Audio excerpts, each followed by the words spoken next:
Alors, par la grâce de Dieu, nous avons commencé un enseignement très capital, un enseignement très primordial. Il y a la semaine dernière, nous avons commencé une nouvelle série d'enseignements. Et la série d'enseignements, c'est connaître Dieu. J'ai changé ça un peu. C'est connaître Dieu en vérité. On va nommer ça connaître Dieu en vérité. C'est connaître Dieu pour bien marcher avec lui. Mais on va transformer ça en connaître Dieu en vérité. Parce que beaucoup connaissent Dieu, mais connaissent Dieu avec un peu de mensonge. Beaucoup connaissent Dieu, mais connaissent Dieu de façon biaisée. Mais nous, on veut connaître Dieu en vérité pour bien marcher avec lui dans ces derniers jours. Et nous avons commencé par voir les raisons pour lesquelles nous devons connaître Dieu. Et dans cette série, je veux partager avec toi 12 raisons. Et la série précédente, nous avons parlé de 4 raisons. Amen. Nous avons parlé de 4 raisons. Et j'ai rappelé que nous avons 2 royaumes. Nous avons 2 royaumes. Nous avons le royaume des ténèbres. Nous avons le royaume de la lumière. Et si tu es dans ce monde, tu es soit dans le royaume des ténèbres ou tu es dans le royaume de la lumière. Et maintenant, si tu es dans un royaume a des lois, un royaume a des règles, un royaume a des principes. Et le royaume, tu dois connaître ces principes et ces règles. Un royaume a un roi. Un royaume a un roi, un royaume a des principes, un royaume a des règles. Mais la tragédie de notre génération aujourd'hui, c'est que les gens du monde connaissent leur royaume. Les gens qui ne sont pas de la lumière, ceux qui sont dans les ténèbres, ils connaissent leur royaume et ils étudient pour connaître leur divinité. Mais nous, là, en Christ, là, on ne connaît pas notre Dieu comme cela se doit. Et c'est pourquoi, même Jésus a dit, les gens de son siècle ont plus de sagesse, sont plus sages par rapport aux enfants de la lumière. Dans Luc 16, même Jésus l'a dit. Mais ça change dans cette génération au nom de Jésus. Ça change dans notre génération au nom de Jésus-Christ. Et nous avons commencé par voir, donc cette série d'enseignements vise à nous dire mieux connaître notre Dieu. Parce qu'aujourd'hui, on a partagé 4 raisons. L'une des raisons qu'on avait partagé le dimanche passé, c'est que connaître ton Dieu te permettra de faire des exploits. Connaître ton Dieu en vérité te permettra de faire des exploits. Tu ne fais pas des exploits parce que tu jeûnes et tu pries. Tu ne fais pas des exploits parce que tu veilles. Parce que tu enchaînes des 48 heures de prière. C'est la connaissance de Dieu qui nous permettra de faire des exploits. Daniel 11:32. Et faire des exploits à quel moment? Pendant que les jours sont mauvais. Quand vous lisez Daniel 11, c'était une circonstance difficile. C'était des périodes difficiles que les gens traversaient. Amen. Amen. Et Dieu dit, ceux du peuple, en ce moment-là, qui connaîtront le Dieu, feront des exploits. Donc ceux qui font des exploits, c'est ceux qui connaissent Dieu. Ce n'est pas ceux qui vont seulement à l'église. Donc tu peux venir à l'église et ne pas connaître Dieu en profondeur. Et c'est pour cela qu'on est en train de faire cette série. Pour t'aider à mieux connaître ton Dieu en profondeur. Connais ton Dieu en vérité, mon ami. Et l'une des raisons encore, le dimanche passé, nous avons vu, lors de la série 1 de cet enseignement, nous avons vu que nous devons connaître Dieu parce que Dieu a dit, mon peuple périt parce qu'il lui manque de la connaissance. Mon peuple périt parce que quoi?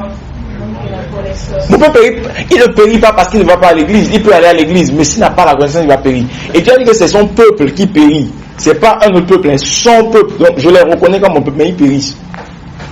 Une autre raison pour laquelle nous devons connaître Dieu en vérité, c'est parce que il est écrit que Dieu prend plaisir à la connaissance plus qu'au sacrifice. C'était dans quel passage? Osée 6:6. Il dit, je prends plaisir à la connaissance plus qu'au sacrifice. Je vous ai dit ici, Dieu est plus impressionné par ta connaissance que tes activités. Dieu, il est plus impressionné par la connaissance que tu as de lui que les sacrifices que tu lui amènes. Voilà la raison pour laquelle tu dois travailler pour vraiment connaître Dieu en vérité. Amen. Amen. Donc aujourd'hui nous allons continuer avec 4 raisons encore, 4 nouvelles raisons pour lesquelles nous devons plaire à Dieu, nous devons connaître Dieu. La fois passée, le 4e point c'était que nous devons connaître Dieu pour mieux l'adorer et mieux le servir. C'était le 4e point. Je ne sais pas donner les points en ordre. Voilà, donc, parce que on a vu l'exemple de Job. Job dit qu'il connaît Dieu. Et même Dieu a donné un témoignage intéressant sur Job. Mais quand les problèmes sont arrivés, on a su si Job connaît vraiment Dieu.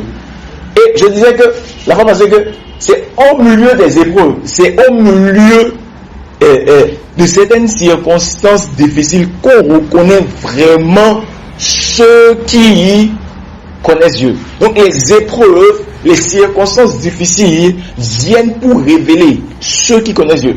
Donc si tu connais vraiment Dieu, c'est par des épreuves que tu sauras cela. Amen. Donc il n'y a pas de vie chrétienne sans épreuves. Les épreuves arrivent pour tester notre connaissance de Dieu. Et Job nous a révélé dans Job 42 que la connaissance qu'il avait de Dieu était basée sur ce que les hommes ont dit. Pas sur ce que la parole de Dieu, pas sur ce que Dieu lui a révélé. Il dit, j'avais entendu parler de toi, maintenant, les yeux t'ont vu. Vous savez que beaucoup de personnes dans nos églises aujourd'hui là, ils connaissent Dieu pas ce qu'ils ont entendu. Donc il y a une dimension supérieure de connaissance. La connaissance par la révélation personnelle. La connaissance par l'expérience personnelle avec Dieu. Amen. Et cette série d'enseignements vise à nous faire passer de la connaissance basée sur lui, basée sur ce que les autres ont dit, à la connaissance révélationnelle, expérimentale avec Dieu. Amen. Amen. Alors, qu'est-ce que nous allons voir aujourd'hui comme prochain point? Quelle est la raison? Mais quelles sont les raisons pour lesquelles nous devons connaître notre Dieu en profondeur? Au deuxième, le premier point d'aujourd'hui, bien la cinquième raison pour laquelle nous devons connaître Dieu. C'est ça qu'on va voir aujourd'hui. Quelle est la cinquième raison? Qui veut deviner?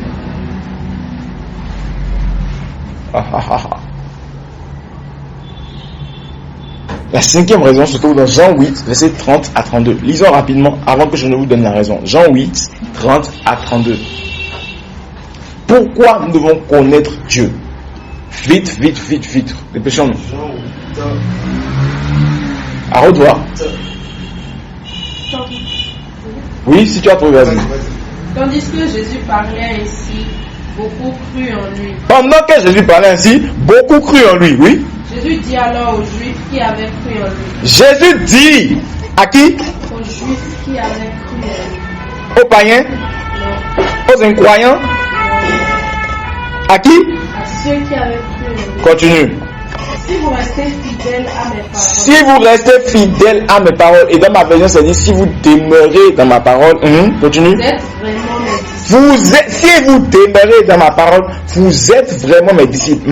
Ainsi, vous connaîtrez la vérité. Si vous demeurez dans ma parole, vous êtes mes disciples et vous connaîtrez ma vérité. Et la vérité vous rendra libre. Et la vérité vous rendra libre. Jésus a dit à qui? Aux païens. Que la vérité les rendra libres.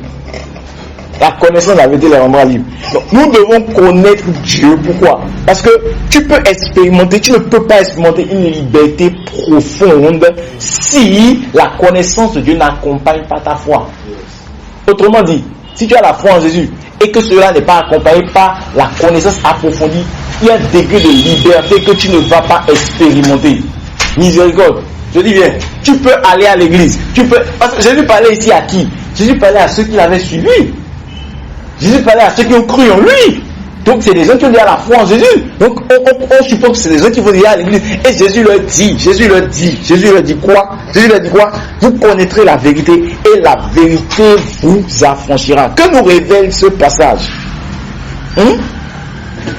Que nous révèle ce passage? La vérité numéro 1 que j'ai trouvé, j'ai noté en méditant sur ce passage, c'est que croire en Jésus ou bien naître de nouveau n'est pas l'étape finale du christianisme. Vérité numéro 1 sur la raison. Croire en Jésus, écoute-moi très bien, croire en Jésus ou bien naître de nouveau ou bien aller à l'église n'est pas l'étape finale du christianisme, ce n'est que le commencement. Amen. Aller à l'église et dire qu'on suit Jésus, c'est le commencement. Jésus nous montre à travers ce passage que la vie chrétienne ne se résume pas à aller à l'église. Comprends-le. La vie chrétienne ne se résume pas à aller à l'église. La vie chrétienne, c'est un processus. Et Jésus nous montre dans ce passage le processus qu'on doit suivre quand on devient chrétien. Le jour où tu acceptes de suivre Jésus, c'est bon. Tu as la foi en Jésus, c'est bon. Mais ce n'est pas tout. Ce n'est que le commencement. Il y a un processus à suivre. Et dans ce passage, Jésus nous montre le processus à suivre. Jésus dit à ceux qui Jésus le suivait aux Juifs. Il dit, vous croyez en moi, c'est bien. Vous me suivez, c'est bien. Mais ce n'est pas fini, ce n'est pas fini. Et il continue. Il dit, l'étape initiale, l'étape primaire, c'est croire en moi, c'est bien. Vous avez cru en moi, vous me suivez, c'est bien, mais ce n'est pas fini. Donc étape 1, c'est croire. Étape du processus de la vie chrétienne, croire. Et numéro 2, il va le dire, si vous demeurez dans ma parole, vous êtes vraiment mes disciples. Ça veut dire que après avoir cru, l'étape secondaire, la deuxième étape du processus de la vie chrétienne, c'est demeurer dans la parole. C'est rester attaché à la parole. C'est rester fidèle à la parole pour devenir quoi? Des disciples. Ça veut dire que Jésus n'est pas à la recherche des personnes qui croient seulement en lui. Jésus est à la recherche des quoi? Des disciples. Et les disciples, c'est qui? C'est les étudiants, c'est les apprenants de la parole de Dieu. Es-tu un disciple? Es-tu un disciple? Es-tu un disciple? Es-tu un disciple? Sommes-nous les disciples? Jésus a dit aux chrétiens qui le suivaient. Et c'est pas vous me croyez que c'est fini. Vous devez demeurer dans ma parole. Donc l'étape numéro 2 du christianisme, c'est de devenir un disciple. Et un disciple, c'est un étudiant de la parole de Dieu. Un disciple, c'est quelqu'un qui lit régulièrement la parole de Dieu, qui médite régulièrement, qui mémorise et qui applique la parole de Dieu dans chaque circonstance. Malheureusement, l'église aujourd'hui, à son 15 ou à 80, voire même 90%, est remplie seulement de croyants et pas de disciples. Miséricorde. Miséricorde. C'est la vérité. Et vous le voyez dans le caractère des gens. Être disciple de Christ, c'est être à l'image de Christ, c'est marcher dans ses pas. Et tu ne peux pas marcher dans ses pas si tu ne comprends pas sa parole.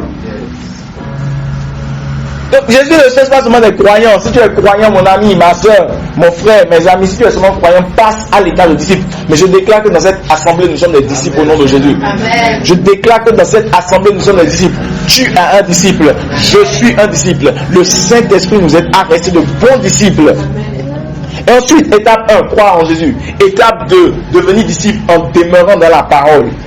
Étape numéro 3 du processus de la vie chrétienne, c'est connaître la vérité. Cela veut dire que, d'abord, le mot connaître veut dire, j'ai cherché le mot connaître. Le mot connaître veut dire ginosko. Le mot connaître veut dire ginosko. Le mot connaître veut dire ginosko. Ginosko veut dire s'apercevoir. Ginosko veut dire comprendre. Ça vient du grec ginosko. Ça veut dire connaissance expérimentale. Comprendre en profondeur, s'apercevoir, s'assurer de quelque chose. Cela veut dire que lorsque nous venons à Christ là, lorsque tu viens à Jésus là, tu ne connais pas toutes les vérités. Or, il y a des choses que tu ne connais pas. Tu ne connais pas encore la vérité le jour où tu viens à Christ. Nous ne connaissons pas et ne comprenons pas encore tout le jour où nous venons à Christ. C'est ça qui est là. Il y a encore des vérités qui sont cachées dans sa parole. C'est pourquoi il dit demeurez dans la parole et vous connaîtrez la vérité. Donc tu peux venir à Christ et ne pas connaître la vérité. Oui. Oui. Et l'église est remplie de beaucoup de personnes qui ont cru en Jésus, mais qui ne connaissent pas la vérité. Parce qu'ils ne demeurent pas dans la parole. Et c'est pourquoi l'église est dans cet état aujourd'hui. Je ne le dis pas pour le juger, mais c'est une remarque. Mais ça change notre génération au nom de Jésus. Amen. Cela change notre génération au nom de Jésus. Amen. Et pour finir, il dit, étape numéro 4, et la vérité vous rendra libre. Ah, cette partie-là m'a fait réfléchir. Jésus dit, la connaissance de la vérité vous rendra libre. Et il dit ça, il ne dit pas ça aux païens, il ne dit pas ça aux animistes. Jésus est en train de parler à des croyants. Il dit, la connaissance de la vérité vous rendra libre. Moi, j'ai essayé de mettre cette partie-là à la forme négative. À la forme négative. À la forme négative. Ça veut dire, si vous avez cru en moi, c'est bon. Si vous ne demeurez pas dans ma parole, vous n'êtes pas vraiment mes disciples, vous ne connaîtrez pas la vérité et la vérité ne vous rendra pas libre. Ça veut dire que la vérité est déjà disponible. La vérité est déjà disponible. La vérité est déjà disponible. Mais si tu ne demeures pas dans ma parole, tu ne vas pas connaître ça. Et vous savez, en réfléchissant sur le verset, j'ai trouvé un truc qui est choquant. Peut-être ça va vous choquer, mais c'est la vérité qui est là. Jésus a parlé à qui? Aux croyants, non? Et il a dit, vous connaîtrez la vérité et la vérité vous rendra libre. Deuxième vérité profonde que tu dois noter aujourd'hui. On peut avoir la foi, aller à l'église sans être libéré. C'est pas moi qui ai dit, hein. Regardez bien le passage. On peut avoir la foi en Jésus, on peut aller à l'église sans être totalement libre parce qu'on n'a pas compris la vérité, parce qu'on n'a pas connu la vérité. Jésus a parlé aux croyants, vous connaissez la vérité et la vérité vous rendra libre. Vous ne connaissez pas la vérité, vous ne serez pas libre. C'est pourquoi aujourd'hui, l'église est remplie de beaucoup de chrétiens, ils ne sont pas libres. Ils ne sont pas libres, ils ne sont pas libres. Les chrétiens qui vivent dans la dépression, émotionnellement, les gens ne sont pas libres. Ils ne sont pas libres. Ils ne sont pas libres. Financièrement, nous ne sommes pas libres. On parle de liberté financière, mais combien de chrétiens ont atteint cette liberté financière? Pourquoi? Parce que la vérité n'est pas connue. C'est la connaissance de la vérité qui libère. La réelle liberté vient de la connaissance de la vérité. Dans chaque domaine de ta vie, il y a une vérité. Il y a la vérité. Si tu connais la vérité, que tu l'appliques, tu seras libre. Dans le mariage, concernant la richesse, concernant les biens matériels, concernant quoi? Concernant tous les domaines de cette vie, il y a la vérité qui existe. Si tu connais la vérité, tu appliques la vérité, tu vas marcher dans la liberté. La réelle liberté ne vient pas des révélations prophétiques. Prophesy. La réelle liberté ne vient pas des jeûnes de prière. Ceux à qui Jésus parlait, ils jeûnaient. La réelle liberté ne vient pas seulement de la délivrance. Puis la délivrance c'est fini. Non. La réelle liberté vient de la connaissance de la vérité.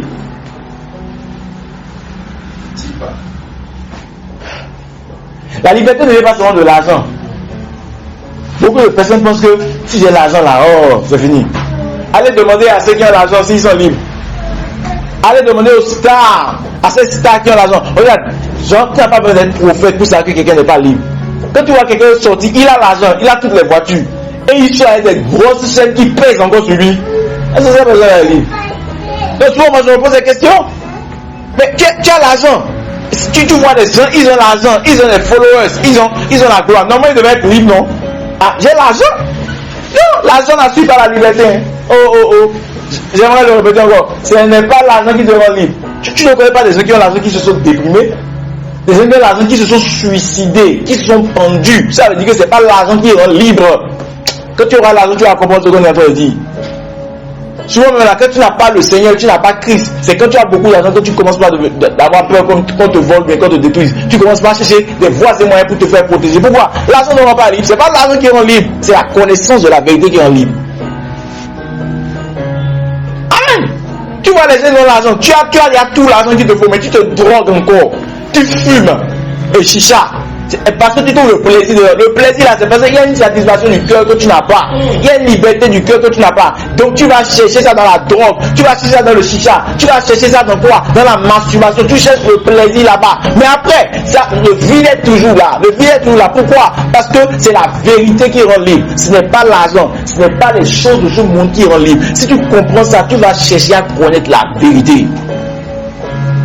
Tu peux être chrétien et ne pas être libre. C'est la vérité qui est là. Pourtant, il est écrit qu'en Christ, nous sommes une nouvelle créature. Les choses anciennes se passent. Je vais vous expliquer un truc. Vous savez, lorsque tu acceptes Jésus là, lorsqu'on accepte Jésus dans nos cœurs, qu'est-ce qui se passe? On reçoit le Saint-Esprit dans notre esprit et c'est notre esprit qui naît de nouveau. Ton corps ne naît pas de nouveau, ton âme ne naît pas de nouveau. Celui qui parle de l'âme parle des pensées, des émotions, de la volonté. Donc, lorsque j'accepte Jésus dans mon cœur aujourd'hui là, le Saint-Esprit vient dans mon esprit avec la guérison, la promotion, avec tout l'argent qu'il faut pour ma vie. Il vient dans mon esprit avec. Mais, c'est l'esprit qui est né de nouveau. Ce n'est pas l'âme qui est née de nouveau. Ton âme, tes pensées restent intactes. Mais c'est toi qui dois travailler à sauver ton âme par le renouvellement de tes pensées selon la vérité. Il dit ceci dans Jacques 1:21. Recevez avec douceur la parole qui a été plantée en vous et qui peut sauver vos âmes. Recevez avec douceur la parole qui a été plantée en vous et qui peut sauver vos âmes. Donc ton âme n'est pas encore sauvée. Tu dois recevoir la parole de la vérité de ton âme régulièrement au jour le jour pour que ton âme soit sauvée. Amen. Et c'est ce que beaucoup de chrétiens ne font pas aujourd'hui. Ils ne sauvent pas leur âme par la parole de Dieu. Donc, si tu ne renouvelles pas ton âme chaque jour avec la vérité, tu ne seras pas libre, même si tu vas à l'église et même si tu es en Christ. C'est la connaissance de la vérité, de la parole, qui nous rend libres en Christ. La connaissance de la vérité de la parole qui nous rend libres en Christ. Donc tu dois comprendre cela une fois pour de bon. Tu peux aller à l'église, tu peux enchaîner des activités, et tu peux venir ici comme tu es en train de venir là. Mais il y a un degré de liberté que tu ne vas pas expérimenter dans ta vie, dans tes émotions, si tu ne connais pas la vérité. Et remarquez qu'on n'a pas dit les vérités. Vous avez remarqué ça? On a dit quoi? La vérité. Vous savez pourquoi? Parce que la vérité, ce ne sont pas des informations. La vérité, c'est une personne. C'est qui? La vérité, c'est quoi? La vérité va au-delà des informations. La vérité, c'est une personne. C'est qui? Jésus. Jésus a dit, je suis le chemin, la vérité et la vie. Dans Jean 8, il dit, vous connaîtrez la vérité vous rendra libre. Il va plus loin. Dans Jean 14, il dit, c'est moi la vérité là. Donc autrement dit, demeurez dans ma parole, vous connaîtrez la vérité que je suis. Et là, la vérité que je suis vous rendra libre. Donc la vérité, ce ne sont pas seulement des informations, ça a un rapport, ça a un lien avec une personne. Et cette personne, c'est Jésus. Donc autrement dit, connaître la vérité, c'est connaître Jésus. Et connaître une personne, pour connaître Jésus, il faut connaître ses pensées. Connaître quelqu'un, c'est connaître ses pensées, c'est connaître sa nature, c'est connaître ce qu'il aime, ce qu'il n'aime pas. Et cela se passe par la parole. Donc tu ne peux pas être un bon chrétien, un vrai chrétien, un chrétien authentique, un bon disciple, sans la connaissance de la parole. Amen. La deuxième raison, ou bien la sixième raison sur notre liste, pour laquelle nous devons connaître Dieu. J'espère que vous prenez note parce que bientôt vous allez enseigner la même chose. Amen.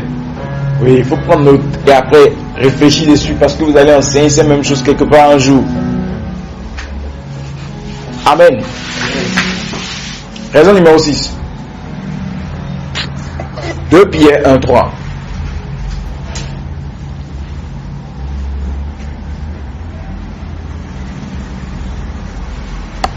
Sa puissance. Commence par le verset 2. Que la grâce et la paix vous soient multipliées par une connaissance de plus en plus approfondie. Que la grâce et la paix vous... j'aime ta version. C'est quelle version en France et parole vivante, n'est-ce pas? Oui. Que, vas-y. Que la grâce et la paix vous soient multipliées par une connaissance de plus en plus approfondie de Dieu et de Jésus. La raison est très claire là. Pourquoi tu dois connaître Dieu? Parce que la connaissance approfondie de Dieu multiplie en abondance la grâce et la paix dans ta vie. La connaissance approfondie, la grâce et la paix sont multipliées par quoi? Non, pas le donner la prière, pas les veiller. C'est ça? La connaissance approfondie de la grâce et la paix sont multipliées par encore. Par quoi? Par connaissance approfondie de Dieu et de Jésus. Remarquez là, on n'a pas dit Dieu seulement. On a dit Dieu, Jésus. Donc toi qui dis Dieu, Dieu, c'est pas Dieu seul, c'est Dieu et Jésus. La connaissance, il y a un degré de, on a parlé de grâce et de paix. Il y a un degré de grâce que tu ne vas pas expérimenter si tu ne connais pas Dieu en profondeur. La grâce est déjà disponible. La grâce sera multipliée. Le niveau de grâce que tu as aujourd'hui sera multiplié en abondance. Grâce financière. C'est quoi la grâce? La grâce, c'est la faveur, c'est une faveur imméritée pour certaines choses, dans certains domaines. Et la Bible nous dit que la grâce est multipliée en abondance. C'est qui? C'est ceux qui vont à l'église. C'est qui? La grâce se multiplie en abondance. Hein? C'est qui? Quel type de connaissance? Donc si nous voulons la grâce, qu'est-ce qu'on doit faire? Aller chercher à connaître Dieu. Mais combien de personnes, combien de chrétiens dans nos églises aujourd'hui connaissent Dieu? en profondeur, de manière personnelle, très peu. Voilà la raison pour laquelle très peu expérimentent un niveau de grâce supérieur. Amen. Donc il y a un niveau de grâce qui n'est accessible que seulement à ceux qui connaissent Dieu de façon approfondie et personnelle. Je prie que le Saint-Esprit t'aide à le connaître en profondeur. Amen. Ce n'est pas fini. Il n'a pas seulement parlé de grâce, il a parlé de paix. Que la paix soit multipliée en abondance par la connaissance approfondie de Dieu. Donc ça veut dire que un des indices qui prouve que quelqu'un ne connaît pas Dieu, c'est son état, comment dire ça? Confiant. Son état de calme, son attitude devant les circonstances difficiles. On a dit que si tu connais Dieu, tu auras une paix en abondance malgré les circonstances. Tu auras une paix en abondance. Donc un des indices qui montre que quelqu'un connaît Dieu, c'est la paix dont il fait preuve dans chaque circonstance. Quelqu'un qui connaît Dieu est toujours dans la paix. Il a la paix en abondance. Si on dit que tu as un degré de paix multiplié en abondance, ça veut dire que tu ne peux pas vivre dans la dépression.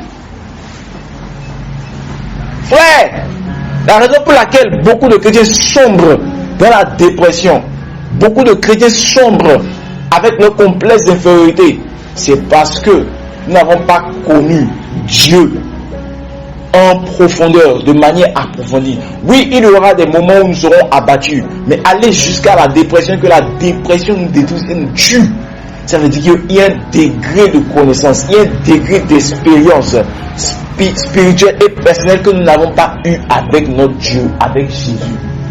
Et c'est pourquoi, au-delà de prier pour les biens matériels, au-delà de prier pour la promotion, au-delà de chasser Satan, tu dois prier pour connaître Dieu.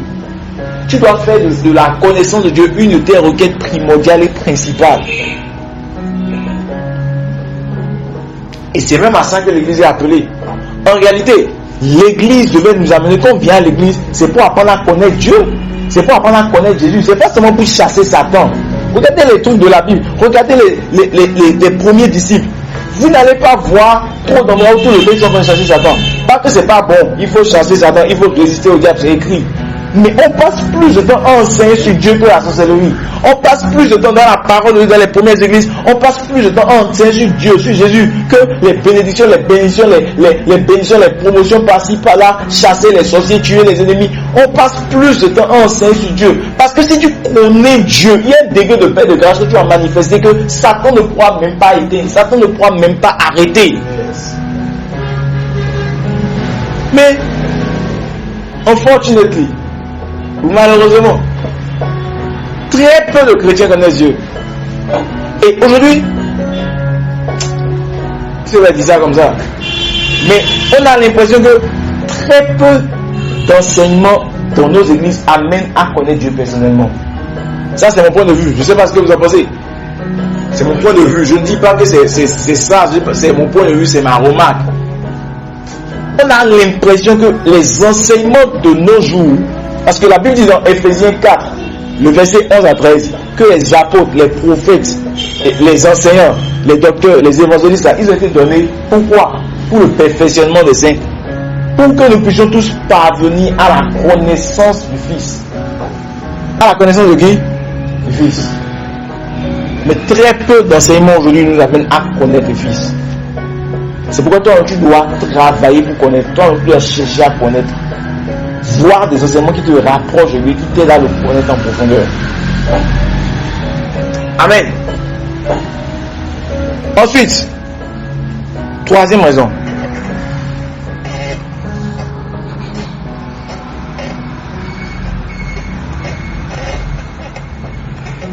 Verset 3.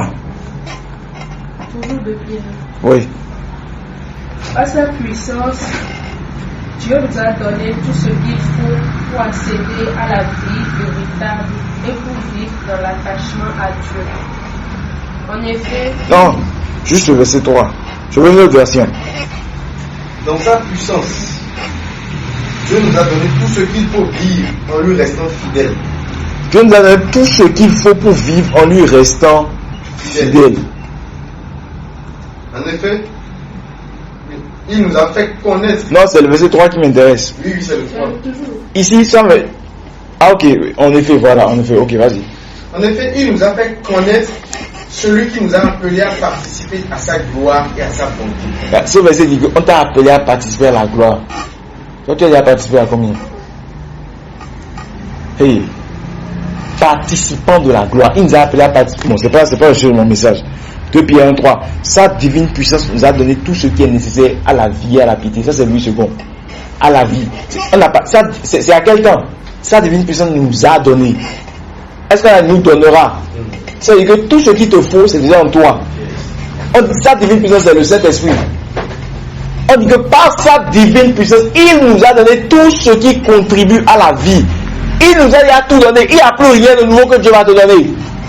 Après que Dieu a créé la terre, tu vas encore lui donner quelque chose d'autre. Tout est dedans. Tout est déjà en toi. Tout est déjà en toi. J'aimerais que tu comprennes ça. Les chrétiens ne comprennent pas. Quand je ne peux comment c'est un chrétien, puis je me demande si vous avez compris que tout est déjà en vous. Tout est dans ton esprit. Par sa divine puissance, il nous a donné tout. Il nous a donné tout. Il nous a donné combien? Tout.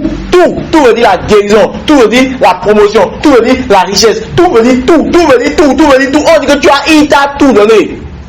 Tu as tout reçu. Mais voici la raison pour laquelle tu dois reconnaître. Parce qu'on a dit que toutes ces choses sont manifestées par la connaissance approfondie. Raison numéro 6, c'est ça, mais 7, pour laquelle tu dois connaître Dieu. C'est la raison numéro 7. La raison numéro 7, tu dois connaître Dieu. Pourquoi? Tu dois connaître Dieu. Pourquoi? Parce que tout ce qui t'a été donné sera manifeste et visible par la connaissance approfondie et régulière que tu as de lui. Et progressive que tu as de lui. C'est un peu comme une graine. Dans la graine, il y a quoi? Il y a tout. Oui. Dans la graine, il y a quoi? Il y a le tronc. Dans la graine, il y a quoi? Il y a les feuilles. Dans la graine, il y a quoi? Il y a les racines. Dans la graine, il y a quoi? Il y a le cep. Dans la graine, il y a les fruits. Suppose que tu as une graine. Il y a tout déjà en toi. Arrête de prier, c'est donne-moi. Il y a tout déjà en toi.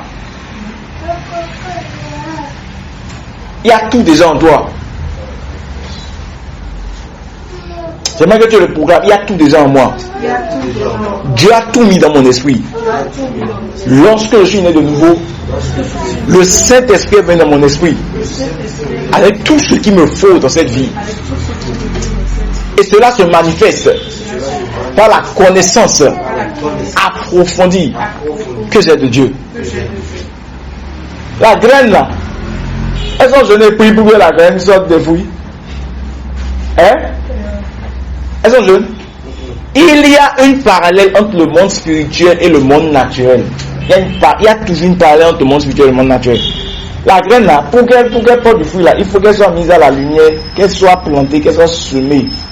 Toi-même là, pour que tu puisses germer ce que tu as mis en toi, il te faut connaître Dieu, avoir une relation avec lui, pour le connaître de manière personnelle, avoir une relation avec lui, pour le connaître de manière approfondie. Et c'est comme ça que ce qu'il a déposé en toi va se manifester. La raison pour laquelle tu ne vois pas encore certaines choses sorties de toi, la raison pour laquelle beaucoup de chrétiens ne voient pas encore certaines choses sorties d'eux, tout est déjà en eux, tout ne va pas venir d'ailleurs. J'aimerais d'abord, tu vois, en tant que chrétien, tu vas prendre conscience que tout est en toi. Hein? Colossiens 2:10, il dit, nous avons tout pleinement en Christ. Tout est déjà en moi, pleinement en moi. Tout est déjà en moi. Tout, tu dois accepter ça, tu dois comprendre ça. Maintenant, la deuxième chose que tu dois comprendre, c'est que pour que ce qui est en toi, ce qui est en moi puisse sortir, qu'est-ce que je dois faire? Connaître Dieu en profondeur. Et pour le connaître, j'ai besoin d'une relation avec lui.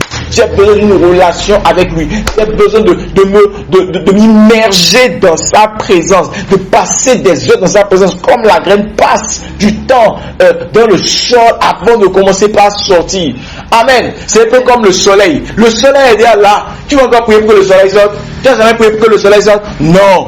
Parce que le soleil est déjà là. Le soleil donne déjà la chaleur. Le soleil donne déjà la lumière. Mais si tu restes dans ta voiture climatisée, tu vas sentir les bénéfices de la chaleur. Tu vas sentir les bénéfices de la chaleur? Non, tu ne vas pas sentir les bénéfices de la chaleur. Si tu restes dans ta chambre là où il y a l'obscurité, tu vas sentir les bénéfices du soleil. faut rester. Et tu vas prier. Hey, shabalabalaba. Au nom de Jésus, que le soleil apparaisse. Tu es dans l'obscurité. Le soleil est là. La lumière est disponible. Tout est là. Mais toi, tu devais prier. Hey, Seigneur, donne-moi. Fais quelque chose de nouveau. Envoie le soleil. Le soleil est ici déjà. Tu dis encore, Dieu, donne-moi le soleil. C'est ce que beaucoup de chrétiens font. Tout existe. Tout ce qu'il te faut, c'est déjà en toi. Et tu... Dieu, donne-moi. Non, tu dois avoir la révélation. La révélation n'est pas la connaissance. Tu ouvres la fenêtre pour que la lumière que Dieu a déjà donnée par le soleil jaillisse. Donc tu as besoin de grandir dans la connaissance de Dieu. Et quand on parle de connaissance de Dieu, on parle de connaissance de sa pensée, de sa nature, de sa façon d'opérer, de ses principes, de ses promesses. Plus tu grandis dedans, mon frère, tu vas commencer par manifester certaines choses. Dieu m'avait dit à la voiture là, c'est déjà en moi. J'ai compris un principe. Regarde, j'ai compris dans ma vie que le juste ne vivra pas.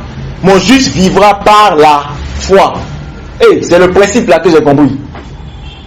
Il dit, c'est le principe là que j'ai compris. Avant là, je voyais l'argent, je me limitais par l'argent. Mais le jour où j'ai compris le verset, mon juste vivra par la foi. Ça veut dire que c'est pas par l'argent que je vis, c'est pas par les relations que je vis, c'est pas par les diplômes que je vis, je vis par la foi. Si je ne sais pas comment on manifeste la foi, si je ne sais pas comment la foi opère, comment j'ai beau prier n'importe comment, je n'aurai rien. Ce qui me fait vivre dans le royaume de la lumière, ce qui me fait vivre dans le royaume de Christ, c'est ma foi. Est-ce que tu sais comment on relâche la foi? Est-ce que tu sais comment la foi se manifeste? Si tu ne sais pas, tu vas prier, tu vas jeûner, tu vas veiller, rien ne va se passer. Moi aussi, il y aura pas la foi. Donc tu dois connaître Dieu, comment on active les choses dans le royaume de Dieu par la foi. Tout est déjà en toi, tout est déjà en moi, tout est déjà en nous. On jeûne pour les choses qu'il y a déjà en nous. On jeûne, c'est donne-moi. Au lieu de jeûner pour que Dieu t'ouvre les yeux, il y a même un sens, selon mon niveau de maturité, Dieu traite chacun à son niveau de maturité. Faire quelque chose dans ma vie. Moi, ce chant-là me gêne à partir de maintenant. Parce que la Bible déclare que nous avons tout pleinement en Christ. C'est pas écrit.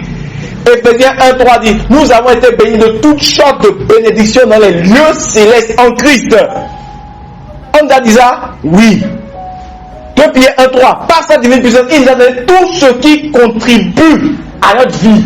Tout ce qui contribue. Tout. Ah non, attends. Souvent tu vas lire la part de te poser cette question. Il y a tout ce qui contribue à la vie et à la piété, à la sainteté. J'ai déjà ça en moi. J'ai déjà ça. Mais il dit au moyen de la connaissance. Au moyen de la connaissance. Au moyen de la connaissance. Waouh. La puissance est déjà en toi. Les dons spirituels sont déjà en toi. Mais cela se débloque à travers ta relation intime avec Dieu. À travers ta connaissance de sa personne, de ses voies. Et c'est ce que tu dois comprendre. La connaissance personnelle de Dieu active en toi ce qu'il t'a déjà donné. C'est déjà en toi. Même pour activer la manifestation, il faut que tu le connaisses en profondeur et de manière précise et particulière. C'est pourquoi tu ne peux pas être un chrétien sans la parole. Parce qu'une des manières de découvrir quelqu'un, c'est d'analyser ses paroles, d'étudier ses paroles. Alléluia. Et je vais finir avec ce 4e point pour aujourd'hui, qui est la 8e raison pour laquelle tu dois connaître Dieu.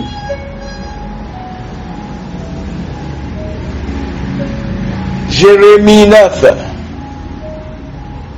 22 à 24.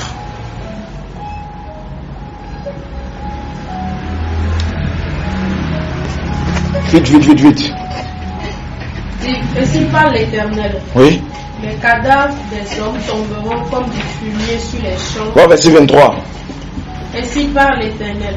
Que le sage ne se glorifie pas de sa sagesse. Que le sage ne se glorifie pas de sa sagesse, de sa capacité à faire les choses. Que le fort ne se glorifie pas de sa force. Que le fort ne se glorifie pas de sa force.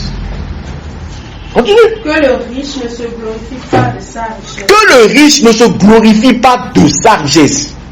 Mais que celui qui veut se glorifier. Que celui qui veut se glorifier. Se glorifie d'avoir de l'intelligence et de me connaître. Se glorifie d'avoir de l'intelligence et de me connaître.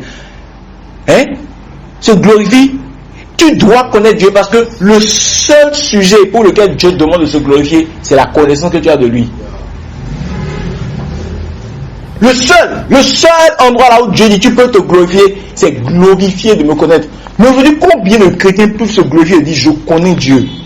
Dieu est comme ça. C'est vrai qu'on ne finit pas de connaître Dieu, mais il y a certaines choses que tu peux connaître de Dieu dans ta relation avec lui qui pourront t'aider. Il dit l'argent n'est pas un sujet de gloire, c'est un faux sujet de gloire. Ne te glorifie pas dans l'argent, ne te glorifie pas dans le nombre de followers que tu as, le nombre de likes que tu as. Ne cherche pas ta gloire dans l'argent, dans la force personnelle, dans la force que tu as. Ne cherche pas ta gloire dans l'argent. Même là, c'est pas l'argent qui fait la gloire. Glorifie-toi. Glorifie-toi de me connaître. Ça veut dire quoi? Ça veut dire que l'élément que tu dois rechercher le plus dans ta vie, c'est la connaissance de Dieu. Et c'est ce que Paul a compris. Regarde, quand tu commences par connaître Dieu, par expérimenter ton Dieu, regarde, l'argent ne veut plus rien dire pour toi. J'ai peut-être 10 milliards en compte, ça ne te dit plus rien. Quand je vois les gens, je dis, il me faut une Lamborghini, il me faut un jet privé. Regarde, quand tu commences par monter dans certaines dimensions de la connaissance de Dieu, les choses de ce monde ne te disent plus rien. Tu les auras, nous les aurons. Oui, pour montrer que notre Dieu est un Dieu riche. Mais tu vois, on n'a plus tellement soif des richesses, de la gloire, de l'acclamation des hommes. Quand tu commences par connaître Dieu, tes diplômes, tes titres, ça ne te dit plus rien. Tout ce qui t'importe, c'est ta connaissance, c'est le connaître davantage, c'est être plus proche de lui. La raison pour laquelle ce n'est pas encore comme ça pour toi, c'est parce qu'il y a un degré d'intimité, il y a un degré de connaissance que tu n'as pas de lui. Miséricorde. Est-ce que tu connais Dieu en profondeur? Est-ce que tu connais Dieu en vérité? Regardez un peu Paul. Philippiens 3, verset 8. Paul était un érudit. Paul était un intellectuel. Paul avait les diplômes. Paul avait fait de grandes études. Et il prenait ça pour des sujets de gloire.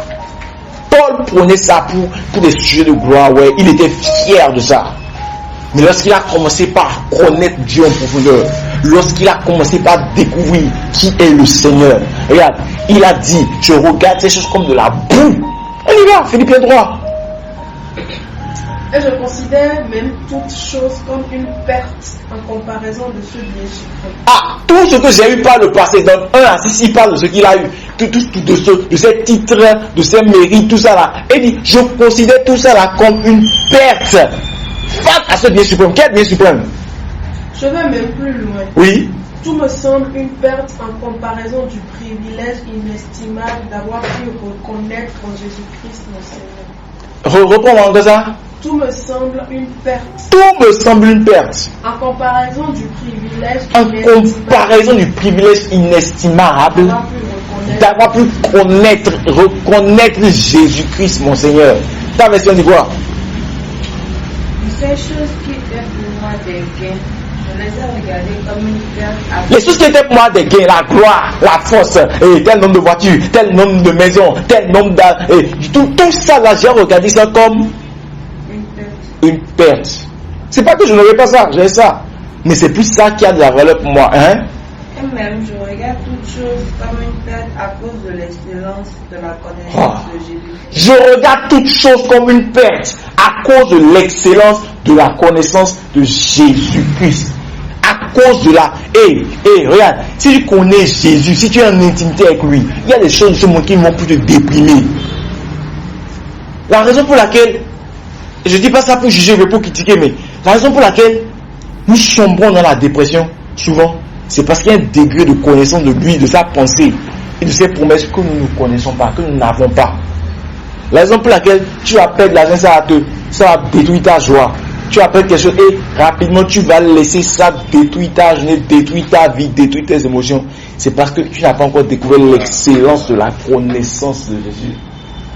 Continue. Pour lequel j'ai renoncé à tout et je les regarde comme de la boue. À cause de l'excellence de la connaissance, j'ai renoncé à tout et je regarde ces choses-là comme de la boue. Regarde ça, ça ne vaut rien, ça n'a pas d'impact. Je regarde ça comme de la boue. Afin de gagner Christ. Afin de gagner le Christ. Waouh! Afin de gagner le Christ. Je regarde ces choses comme de la boue afin de gagner le Christ. C'est-à-dire que si je veux gagner Christ dans ce monde en profondeur, ces choses ne doivent pas avoir de valeur. Ça ne doit pas être les choses derrière lesquelles je cours. J'aurai ça. Je vais travailler, c'est clair. Mais ça ne sera pas mon but ultime. Mon but ultime sera quoi? Il dit ça dans le verset suivant. Puis de trouver en lui, non avec la justice, celle qui vient de la loi, mais avec celle qui s'obtient par la foi en Christ. Verset suivant. Afin de connaître Christ. Afin de connaître Christ. Et la puissance de sa résurrection. Et la communion de ses souffrances. C'est ça que je cherche. Ma plus grande recherche, c'est connaître Christ. Avoir une communion avec sa résurrection. En devenant conforme à lui dans sa mort, pour parvenir, si je puis, à la résurrection. Ça me va déjà. Voilà un homme qui avait ces choses, mais qui les avait comme de la boue. À quel moment qu'il a commencé par prendre connaissance de Dieu? Beaucoup de chrétiens et même de pasteurs, excusez-moi de le dire ainsi, mais beaucoup de personnes, pour le moment, ils n'ont pas encore atteint l'excellence de la connaissance de Jésus-Christ. D'ailleurs même, Jésus a arrêté d'être le modèle de l'église. Le modèle de l'église maintenant, c'est les hommes. On veut faire les choses pour impressionner les hommes, pas pour être comme Jésus. Lorsque tu étudies la vie de Jésus, lorsque tu commences par examiner la vie de Jésus, que tu regardes les chrétiens, les églises aujourd'hui, tu te demandes, Seigneur, où est-ce que nous sommes? Miséricorde. Un récapitulatif sur les raisons d'aujourd'hui. Pourquoi est-ce que nous devons connaître Dieu? Raison numéro 6. Parce que tu ne peux pas expérimenter une liberté profonde si ta foi en Jésus n'est pas accompagnée d'une connaissance approfondie. Autrement dit, tu dois connaître Dieu en profondeur, tu dois connaître Dieu en vérité pour expérimenter une liberté profonde. Raison numéro 7. Tu dois connaître Dieu en profondeur pour avoir un niveau de paix et de grâce multiplié en abondance. Pour avoir la grâce et la paix en abondance. Raison numéro 7. Nous devons connaître Dieu en vérité parce que c'est la connaissance de Dieu qui nous amène à manifester tout ce que Dieu a déposé en nous. Tout est déjà en nous. Et raison numéro 8. Connaître Dieu est le seul sujet sur lequel Dieu a demandé que l'homme se glorifie. Connaître Dieu doit être notre plus grand but, selon Dieu.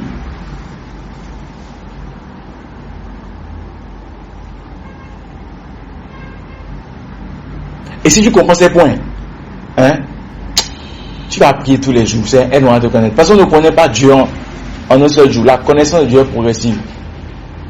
Tu vas lever ta voix, tu vas rendre grâce à Dieu. C'est un message, ce message. Aide-moi à te connaître. Saint-Esprit, aide-moi à te connaître. Saint-Esprit, aide-moi à te connaître. Saint-Esprit, aide-moi à te connaître. Seigneur, aide-moi à te connaître à travers ta parole. Radaba Santa, Ikata Rakata, Le Kata Kata Kata Sandalade, Le Bladaba Shatayada, Rakato Koto Rakatisa, Ila Bladaba Santa, Masanta la Gladaba. La seule chose dont Dieu nous autorise à nous glorifier, c'est la connaissance que nous avons de lui. Rekata, parce que la sagesse peut disparaître, la force peut faiblir, mais la richesse peut se perdre. Radazoga Yanalada, Ayanalada, la connaissance de Dieu demeure toujours. Rabadaba Santa, Mansalada la Ikata, Rakata Kazanalade, Alagiata Sandanade. Notre sécurité n'est pas dans l'argent, notre sécurité n'est pas dans nos relations, notre sécurité n'est pas dans nos forces. Mandele, la sécurité est en Dieu. Mandala Gadaba, dans notre connaissance de Dieu. Rekato Sofa Radiba Azandede, au nom puissant de Jésus-Christ. Tu vas lever ta voix, tu vas prier. Saint-Esprit, aide-moi à ne plus faire de l'argent mon sujet de gloire. Aide-moi à ne plus faire des acclamations des hommes mon sujet de gloire. Aide-moi à ne plus faire de ma force, de ma sagesse humaine mon sujet de gloire. Non. Saint-Esprit, aide-moi à faire de connaître Dieu mon seul sujet de gloire. Radé kete bara aso, rede chantalaga, rata kita anda, zande barato, sovavi ataki. Lekete Abdaswa, Dilia Katabala, Ranta Sukate, Melegedebese, Lekataragada, Yatana Jandaladia, Rakata, Ratazova Italaga, Rembeshenteliga Anda, Rabada Bazandalada, tout ce dont Mandaladada, O Kadalada, on se glorifie de Dieu, on se glorifie hors de Dieu peut devenir une idole. Voilà la raison pour laquelle Dieu nous demande de nous glorifier d'une seule chose, le connaître. Et ce matin, Saint-Esprit, aide-moi à le connaître, aide-moi à le connaître, aide-moi à faire notre sujet de gloire une seule chose, à faire notre but suprême, une seule chose, connaître Dieu. Oui, les autres choses vont accompagner, les autres choses vont venir, mais ce qui doit être plus suprême, c'est connaître Dieu, connaître Dieu, connaître Dieu, au nom puissant de Jésus-Christ. Merci Seigneur, parce que tu nous as écoutés. Au nom de Jésus, nous avons ici prié. Amen, Amen et Amen. Voilà, c'est la fin du message et je vous encourage à l'écouter, à le réécouter plusieurs fois avant de revenir dimanche prochain.